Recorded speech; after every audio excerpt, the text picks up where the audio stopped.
Kaya nga sila nila. Nakada nga sila. Kasi ng club. Kumantahiyahin the winner takes it all. 5 ka na ang group. Ay, ka na doon pamati para ito. O, bida, may ano. Nadiri na. Nadira na hirahan sa usa. Okay, ako kayo.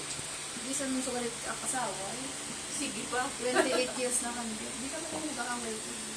Ay, kami nag-aaway. Pero Anniversary na kami. Natural lang naman yun sa ano. Nag-aaway, pero hindi kami katulad ng the beauty of marriage is bahay may namin kaaway. nagbabago. Nag-away kayo kaya lang, silent. Istorya ka. Nakakamod ako talaga. Normal yun sa mag-asawa. Oo naman. Ang mahalaga yun, Pag hindi nagsusurvive ka nag-aaway, mo. ano yun. Diba? Pero kung Abnormal yun pag wala Pero away. kung sa mga kabilang bahay niya, okay na kayo. Dagpurat ako mga anak. Oo. May blessing na pala, no? O, etak po to. Sinasay nga na kaya. Sige, maghanap ka ng iba. Kahit ako, wala problema ako. At ito yung mga anak, mga dagpurat. Kaya anak yun, pwede na kayo magtrabaho. Bubuhay na ako ngayon. Pero mahirap. Ano ka, self-employed ka, Chat? Hmm? Self-employed ka? Hindi. Balay ka lang? May amo ka? Oh. 5 na ako nasawa. Kung may karuyagon ka nga iba, okay la. Basta yung ang pataya. Naghanap ka ng away.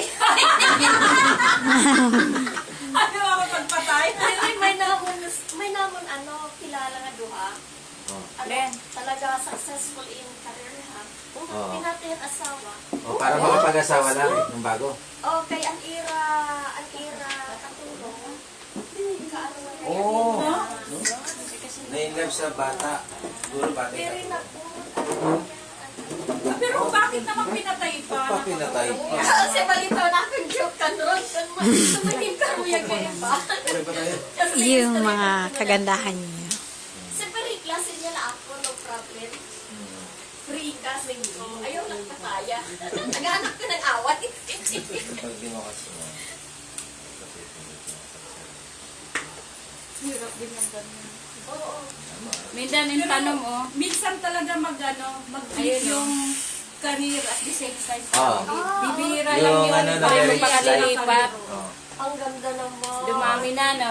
Oo. Buti na lang ako, asawa ko na kayo. Kaya, Nag-ano yung career at saka. kahit hindi na todo mayaman. Oo. Oo, kailangan mayaman na mayaman. basta maano mo lang yung life, masustain mo lang yung buhay mo, okay na yun. Kasi tayo iiwan natin ng lahat eh. Kayamanan.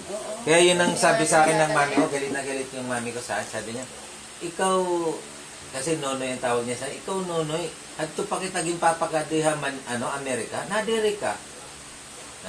Nasinga na ako nanay. Giniisgan ako permito, kada pag-uli ito, pero nasing ako, mas karoy ko din eh. Diri ko makinanglang magkatungan, mag-greko, diri makmari ko. Nasing ako ay iya. Basta na akong la, ma-maintain ko lang yung status ko, okay na ako. Di rin ako mag-ano. Mas masarap ko na. Oo. Kay maram ka dito Amerika, baga ang ate ko nurse yun, 16 hours nagtatrabaho yan. Kasi duha niya balay. Iya ginuhulog-hulog. What for? Paghihirapan mo yung sarili mo, mamamatay ka. 54 na siya, 55. Sabi ko sa ate ko, useless kasi yung mga anak niya may kanya-kanyang bahay na. Bakit dalawa bahay mo? Tapos dito sa Pilipinas, ang dami niyang properties din. Meron siyang inano sa Tagaytay. Ang laki nung niya ron, yung investment niya.